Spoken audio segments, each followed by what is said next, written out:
envergonho do Evangelho de Cristo, pois é o poder de Deus para a... O que é o poder de Deus para a salvação? É o meu comportamento? Deixar de pecar? Não, é o Evangelho de Cristo. E a palavra Evangelho significa boas novas. Pastor, qual boas novas? Que Cristo morreu na cruz para me salvar e te salvar. Essa é a boas novas. É essa frase, é esse Evangelho que Paulo está falando, que é o poder de Deus para salvar. Não é o meu esforço. Porque para salvar não pode ter esforço seu, não pode ter dor. Vamos continuar lendo? Pois é o poder de Deus para a salvação de todo aquele que crê. Primeiro do judeu e também do grego. Esse grego aqui envolve nós. Porque nele se descobre a justiça de Deus, de fé em fé. Como está escrito: mas o justo viverá pela fé. Vamos orar. Senhor meu Deus, eu te dou graças por esse momento, meu Pai, por essa hora de poder ter essa honra, de poder ministrar, de estar pregando a Tua palavra de Deus. Que o Senhor Deus possa nos dar ensinamento nessa noite. Manifesta o Teu poder, a Tua graça. E, ó Deus, fica presente em nosso meio, em nome do Senhor Jesus, amém? Senta, abra a tua Bíblia, prepara teu coração. Eu vou falar para você aquilo que lá atrás uma pessoa que me ensina, meu pastor, ele falou comigo. Pastor, quem é a pessoa que vai se salvar? É a pessoa que tem um coração ensinado. É aquela pessoa que está pronto para aprender. Então, eu preciso que você esteja com esse coração hoje, um coração ensinado. Que você permita que Deus desconstrua velhos ensinamentos, para que Ele possa colocar ensinamentos novos. Imagine que durante esse tempo que você se acha cristão, que você se acha crente, alguém foi lá e construiu um barraco na sua mente, um barraquinho. Mas agora Deus quer construir um prédio novo. Mas para que Ele construa um prédio novo, espiritualmente falando, Ele precisa derrubar o barraquinho. Se você não estiver disposto a abrir mão do barraquinho, Ele não pode construir algo novo. Olha o que Jesus disse: não se pode deitar vinho novo em odres velhos. Não se coloca remendo em pano velho.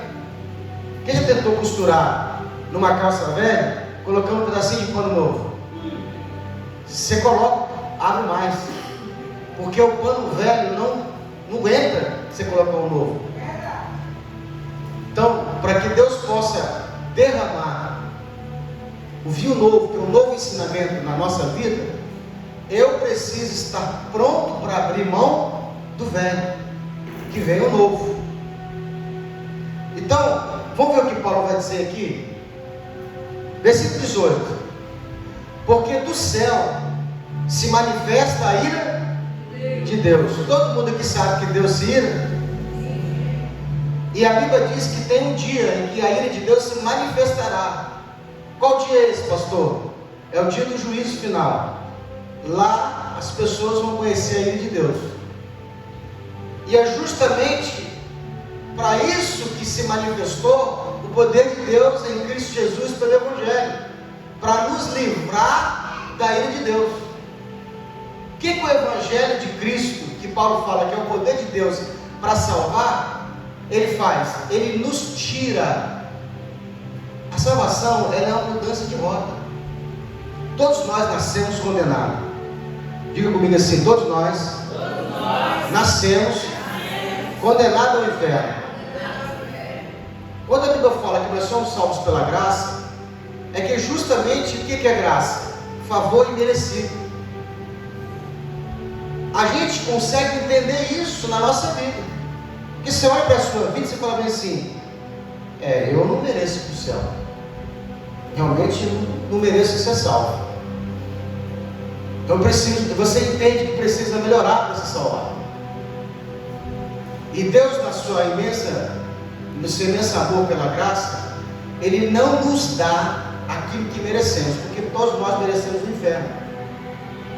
Então Ele não nos paga conforme o nosso mérito.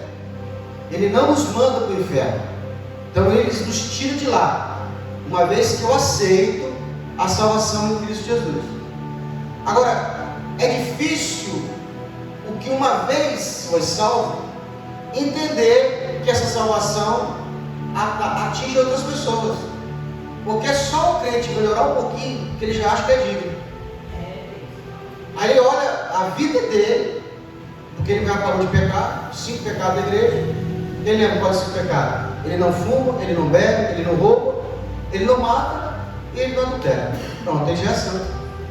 Ele já tem agora a capacidade de julgar o outro, né? Aí ele pode julgar o outro. Aí ele olha para a vida dele e fala: eu não fumo, eu não roubo, não adultero, não mato ninguém. Eu vou para o céu. Aquele irmão não vai não. Aquele irmão lá não está legal não. E é aí que nós cometemos o erro. Porque da mesma forma que você não merece ir para o céu, ele também não merece. E a graça atingiu a todos. Então eu tenho que desconstruir na sua mente que salvação não é céu. Definitivamente a salvação não é céu, porque nem todo salvo irá para o céu. Pastor, que negócio é esse? Estou vendo um negócio novo aí, que negócio? Eu aprendi que quem é salvo vai para o céu, e não vai. Nem toda pessoa que se salvou vai para o céu, porque o céu, diga comigo, o céu, diga assim, o céu é tomada à força. Só os valentes se apoderam dele.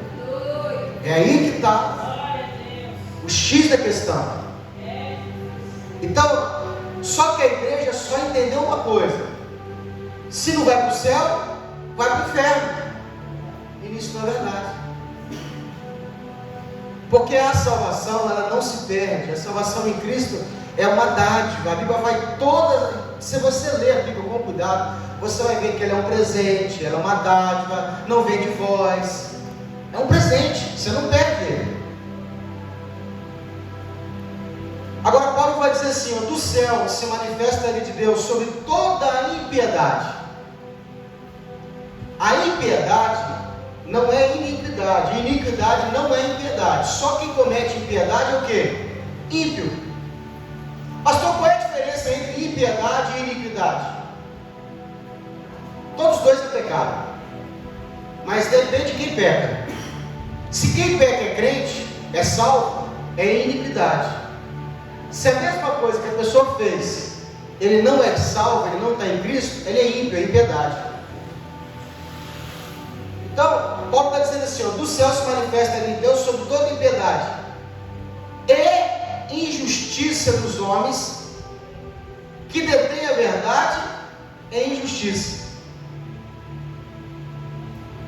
Versículo 19: porquanto o que de Deus se pode conhecer, nele se manifesta, porque Deus lhe manifestou. Porque as suas coisas invisíveis, desde a criação do mundo, tanto o seu eterno poder, como a sua divindade, se entendem e claramente se veem pelas coisas que são. O que Paulo está dizendo é o seguinte: você quer ver Deus? Você quer conhecer a Deus? Olhe para tudo que foi criado no mundo visível. Porque a Bíblia diz que os céus manifestam a glória de Deus. É difícil, é quase que impossível uma pessoa que estuda o espaço, esses cientistas que estudam o espaço, que estudam os planetas, é quase que impossível. Normalmente a maioria deles se converte. Porque eles olham para o Sol, eles olham para a Lua, para os planetas, para as estrelas. Eles estudam tanto aquilo que eles falam: não tem possibilidade de que não existe uma força superior que controle tudo isso. Por isso Paulo está dizendo: você quer olhar para Deus, olha para a natureza, olha para tudo que foi criado, porque a própria natureza, ela prega a existência de Deus. Não precisa que o crente pregue, não precisa que ninguém fale. A própria natureza está gritando bem alto: Ele existe. Ele é. É isso que Paulo está dizendo. Versículo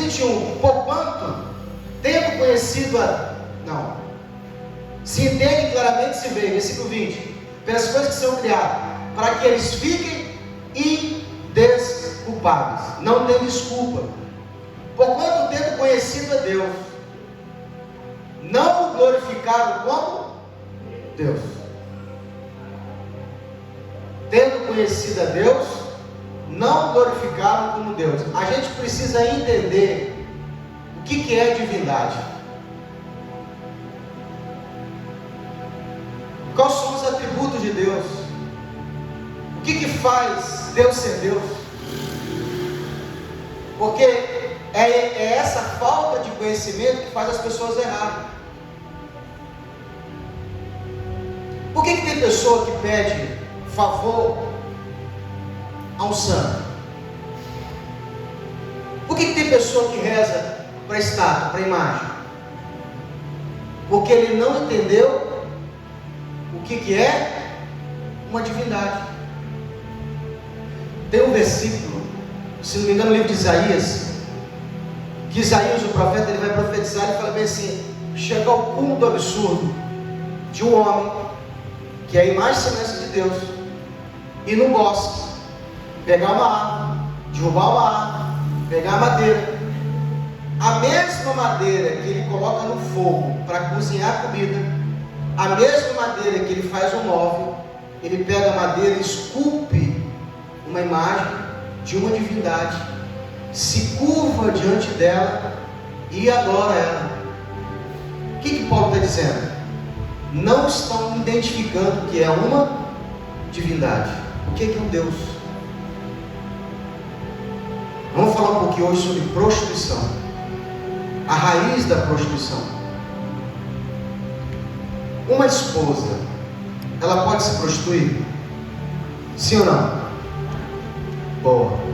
De novo, a esposa de um marido, ela pode ser prostituta? O que é prostituição? Você faz algo, tem dinheiro. Oi? Tem dinheiro na jogada. Ela falou, tem dinheiro na jogada. A grosso modo, a prostituição, ela é quando ou quando uma pessoa, ela faz sexo a troco de um favor. Pode ser dinheiro, pode ser posição, pode ser um cargo. A relação marital, sexual, ela foi combinada a troco de um benefício. Só que a Bíblia também chama esse tipo de adoração, quando eu adoro qualquer outro a não ser Deus, o único Deus, a troca de favor. Então, quando eu pego a glória de Deus, que é unicamente dele, e eu conduzo a uma estátua, a um ídolo, porque essas estátuas em si, vou imaginar que isso aqui seja um ídolo, uma imagem de escultura, ela em si só não tem poder. Diga comigo, ela não tem? Mas o que está atrás dela traz consigo uma maldição, porque geralmente quem recebe a adoração não é a cadeira, não é a imagem, é o espírito que está por trás dela, que conduz a pessoa a adorar e pedir favores. Porque, irmão, seria ignorância da nossa parte se a pessoa que pediu favor ao ídolo não recebeu algo em troca. Porque geralmente a pessoa que pagou um voto para um ídolo, para uma imagem, para um santo, ele recebeu. Porque não teria como ele ficar 20 anos cultuando se ele não tivesse visto o quê? Uma resposta. Pessoas são curadas, casamento é renovado. Aí você pediu a quem? Ao único Deus? Não, eu pedi a um santo, pedi uma imagem. Vamos ver a consequência espiritual que tem isso? Então nós temos que entender o seguinte: prostituição é quando o sexo ele envolve o quê? Favor. A relação sexual tem que ser troca de quê? De sentimento. Ela não pode envolver favor. Eu perguntei, a mulher, a esposa, ela pode se prostituir? Pode. Se ela impor para o marido que ela só tem relação sexual com ele, se ele der alguma coisa para ela, ou um perfume, ou um presente, ou uma viagem, se ela impor que para se deitar com ele, ela precisa de ter uma troca, não me deu dinheiro, não vou fechar, fechei a porta. O que ela está fazendo? Ela está se prostituindo. Vai gravando, você vai entender onde eu quero chegar. Mesmo a esposa, ela pode ser prostituta do próprio marido. Assim como o marido pode estuprar a mulher. Pastor, pode? Pode. Porque todo sexo sem consentimento, ele é considerado como estupro. Então, várias vezes na Bíblia, o Senhor vai chamar Israel, que é a sua igreja, de prostituta. E você fala, como que Israel se prostituiu? Espiritualmente.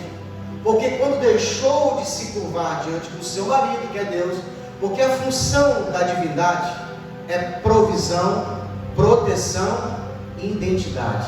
O que Deus te dá, identidade, proteção e provisão. Por que você busca Deus? Olha os níveis.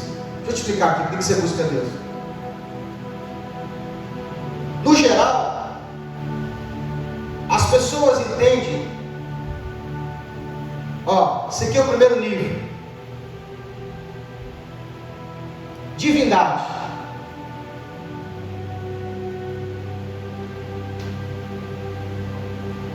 Olha o segundo nível.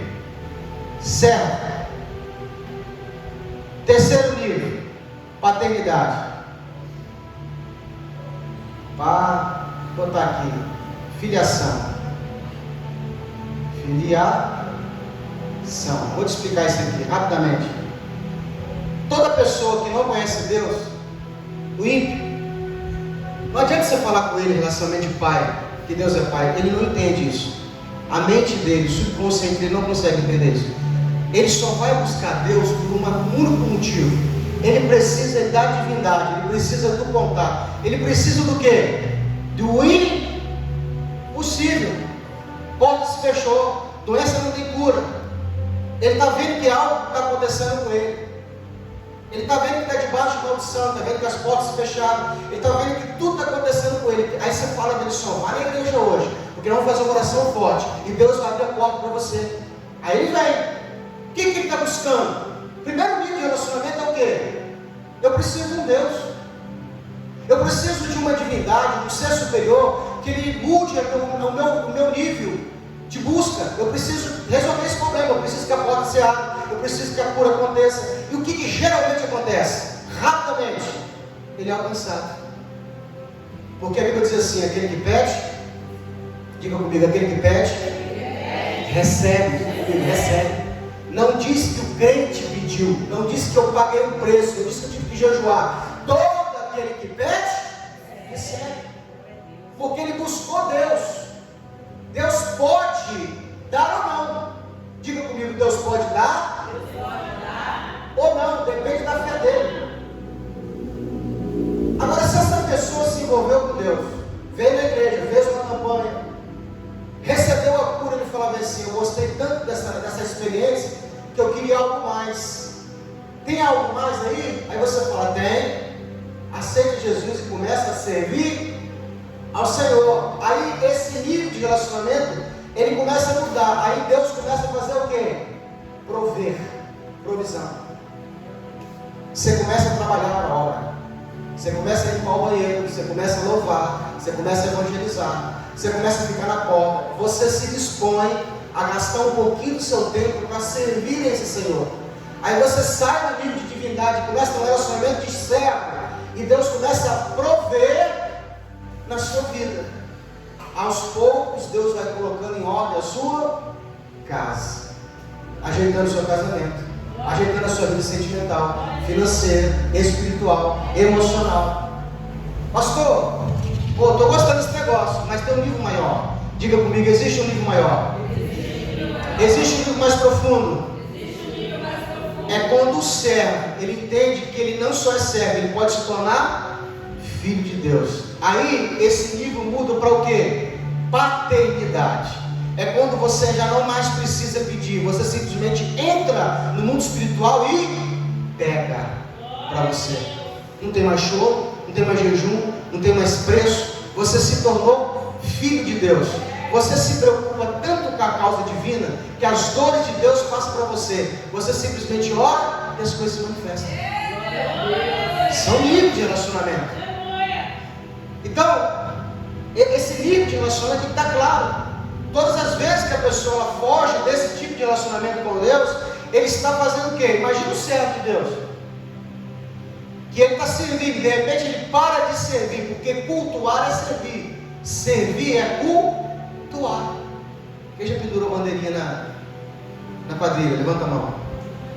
Quem já pendurou bandeirinha? A sua rua lá vai fazer uma quadrilha, todo mundo está fazendo lá a roda, vai ter fogueira, aí você se prontificou a pendurar as bandeirinhas. O que você fez naquele dia? Você cultuou, você trabalhou para a quadrilha. Quem é a divindade da quadrilha? Oi? Baal. Ebrimeleque. Tem 2 divindades que vão receber esse culto.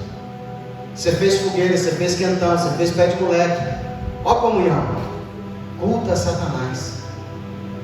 Roubou a nossa adoração. Porque uma das coisas que o diabo mais gosta de fazer é o quê? Não é pegar, não é você oferecer, ele quer tomar. A Bíblia diz que ele é ladrão e salteador. Ele quer roubar a sua adoração. Aquilo que pertence a Deus, quando você faz isso, você está se prostituindo espiritualmente. Nunca, em momento algum, você deve deixar este lugar que pertence a Deus tomar o lugar de Deus. Ao único Deus você deve cultuar. Você só deve curvar-se diante de uma única pessoa nesse universo: o Senhor Deus Jeová. Que habita em 3 pessoas. Vamos ver agora a consequência da prostituição. Agora você já entendeu o que é prostituição? Prostituição é sexo com paga. Quando Jesus vai falar sobre casamento, sobre divórcio na Bíblia, ele vai dizer que a única forma, a única maneira, o único jeito que o casal tem de separar, se houver o quê? Prostituição. É mesmo, pastor? É. Se não houve prostituição, vai ser madeza mesmo. Não pode separar. Então vamos ver isso aqui na Bíblia. As consequências desse ato. Versículo 21. Porquanto, tendo conhecido a Deus, não glorificaram como Deus, lhe deram graças. Antes, em seus discursos desvaneceram, o seu coração insensato se obscureceu. Dizendo ser sábio, tornaram-se louco. Mudaram a glória de Deus incorruptível em semelhança da imagem do homem corrupto. De novo, mudaram a glória do Deus. A palavra incorruptível é onde não há corrupção. Quando você compra uma madeira, o que você quer saber do cara que vai fazer o móvel? Essa madeira é boa? Ela é maciça? O cupim come? O que o cara fala? Não. Essa madeira aqui, o cupim não come, então ela é incorruptível. O nosso Deus é um Deus incorruptível, ele não se corrompe. Não tem como você barganhar com Deus, não tem como você corromper o Senhor, não tem como você oferecer alguma coisa para Ele mudar os seus princípios. E é essa relação com Deus que a gente tem que entender, porque às vezes você se relaciona com Deus achando que você é preferido de Deus, e achando que Deus vai passar a mão na sua cabeça, na minha cabeça, pelos nossos erros. Entenda, Deus é Deus, Ele não vai se vender, Ele não te tem como filho preferido. Se você sair da linha, você vai colher as consequências dos seus erros. Vamos lá. Mudar a glória de Deus incorruptível em semelhança da imagem do homem corruptível. Existe alguém que faz imagem de homem agora? Tem vários. Tem vários santos nas religiões. Várias santas. Acharam ali uma imagem no mar e falaram que aquela imagem tem poder daquela santa. Você sabe quantas mães de Jesus nós temos aí no fora aí? Você sabe? Qual é o nome da mãe de Jesus? Maria. Mas por que agora a Santa Guadalupe falando que ela também é mãe de Jesus? Tem 12 diferentes tipos de mãe de Jesus. Pastor, você vem aqui falar mal da imagem? Não, eu vim falar das consequências de fazer isso. As consequências espirituais que tem que se curvar diante dessas imagens.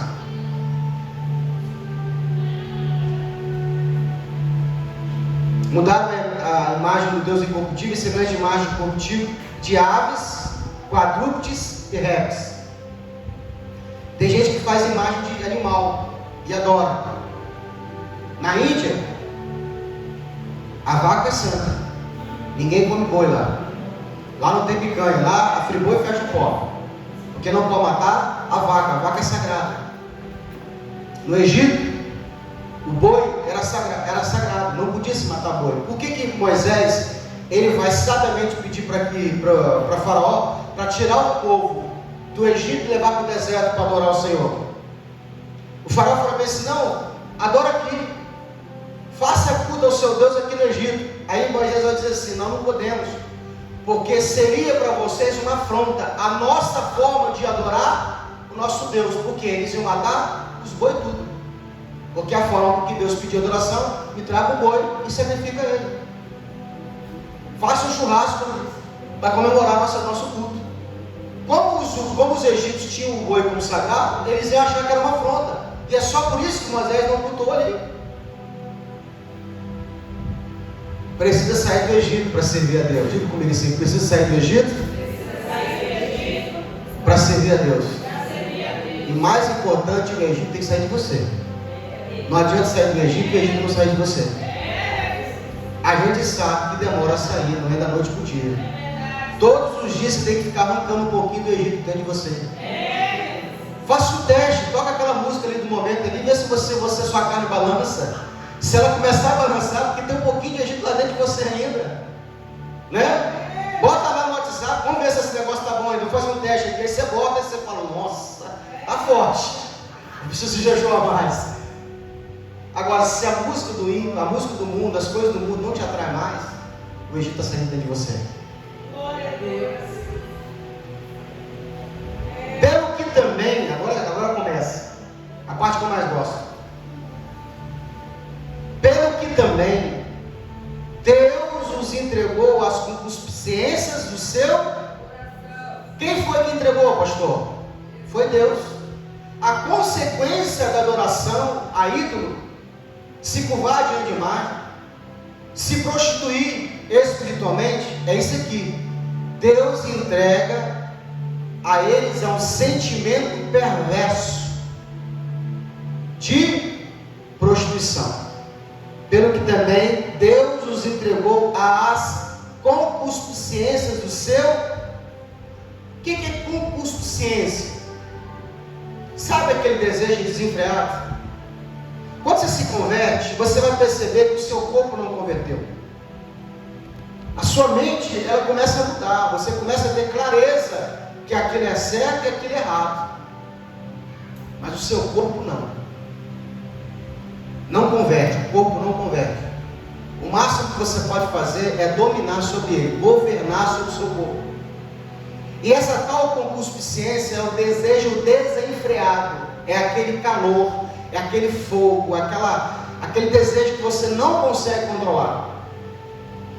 Esse desejo, essa concupiscência, ela é uma consequência de algum ato, de alguma prostituição espiritual, feita por você ou pelos seus pais. Porque o fruto colhido mostra a árvore plantada.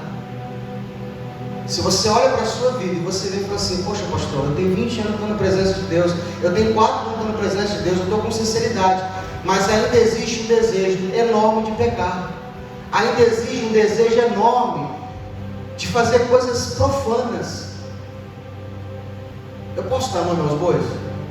Sexo com animal, sexo grupal, suruba, esse sexo fora do padrão moral, isso não é normal. Isso é um espírito de perseguição espiritual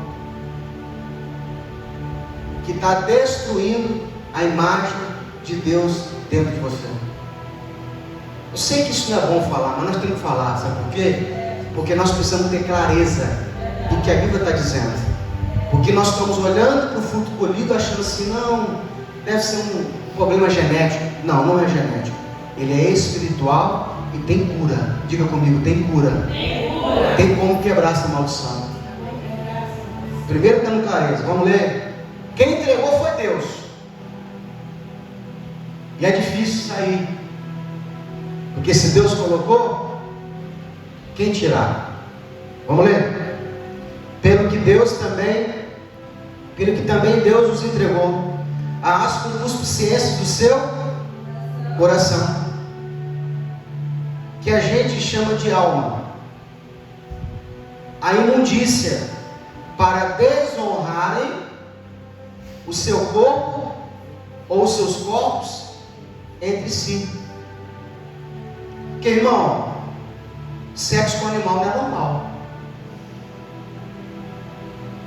Que chama de bestialidade. O que essa pessoa está passando? Eu tenho um livro lá em casa, eu sei do que eu estou falando. Eu tenho um livro lá em casa chamado No Altar da Idolatria Sexual. É um pastor que ele foi envolvido com pornografia por muitos anos.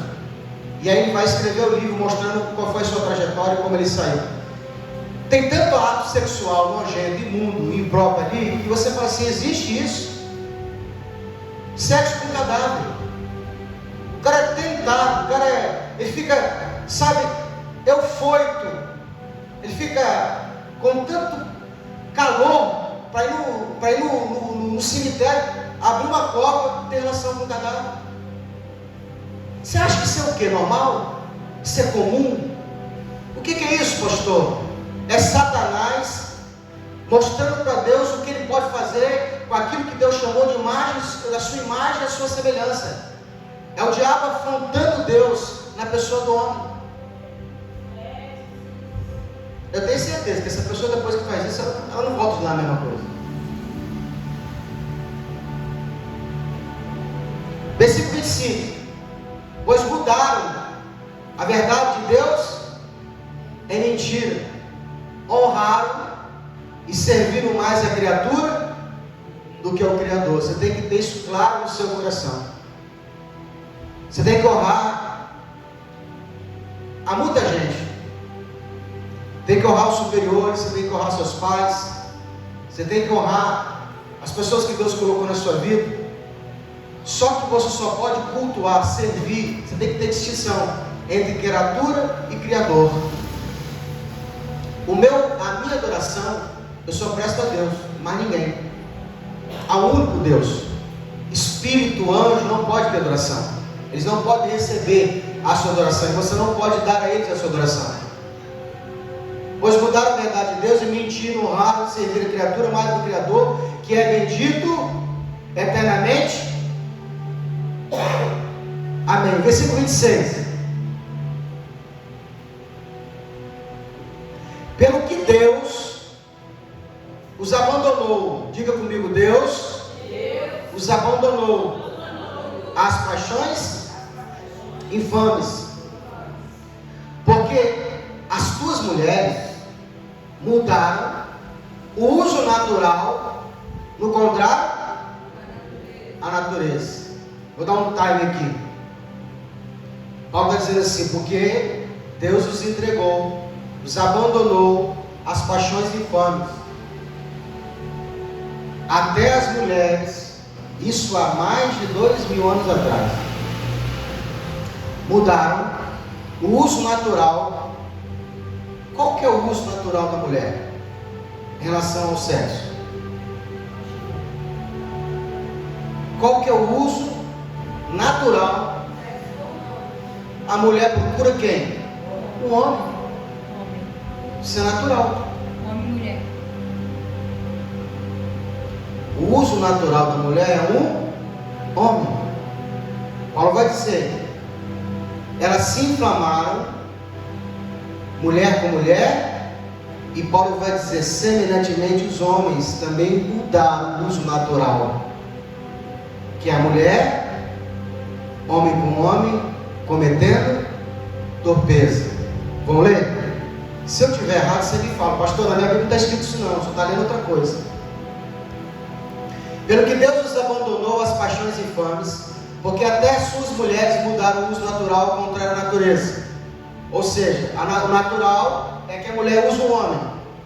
E semelhantemente também os varões, deixando o uso natural da mulher, se inflamaram em sua sensualidade. O homem não tem que ser sensual. A mulher até pode ser para o seu marido. Quando a mulher ela é extremamente sensual, existe por trás dessa sensualidade excessiva um espírito. Porque a Bíblia condena a sensualidade fora do casamento. Posso falar abertamente? A mulher, ela tem que ser, a mulher de Deus, ela tem que ser uma mulher decorosa, ela tem que ser pudor, ela tem que se guardar lá fora.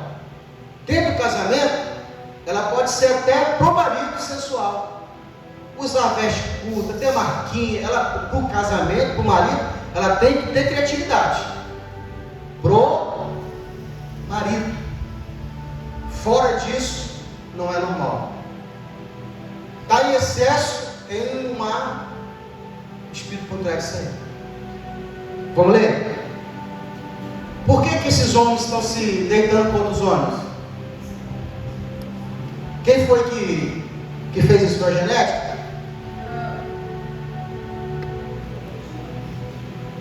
Varão cometendo torpeza, recebendo, diga assim, eles receberam em si mesmo a recompensa que convinha do seu erro. Qual o erro, igreja? Qual foi o erro? Se prostituíram espiritualmente, prestando culto à imagem. Paulo está dizendo assim, receber em si mesmo. Aí você fala, mas fulano nasceu estranho, porque tem atração pelos mesmos homem, tem atração por outro homem, mulher tem atração por outra mulher, desde a infância. Diga comigo assim, desde a infância. Porque não foi ele que cometeu. Quem cometeu o erro foi o pai dele, o avô ou bisavô, até a terceira e quarta geração. Por que terceira e quarta? Porque Deus é misericordioso, dá para mapear, dá para descobrir onde é que foi o erro. Porque se fosse a décima, ficaria difícil de descobrir. Se buscar na família, vai descobrir o quê? Que o antepassado, ou pai, ou avô, ou bisavô, foi idólatra. Prestou culto à imagem.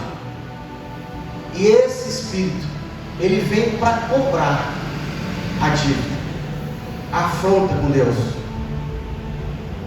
Qual é o fruto colhido, pastor? Prostituição espiritual. Aí eu vou abrir o leque. Pode ser efeminado, sodomita, mulher com mulher, homem com homem, prostituta, devassidão.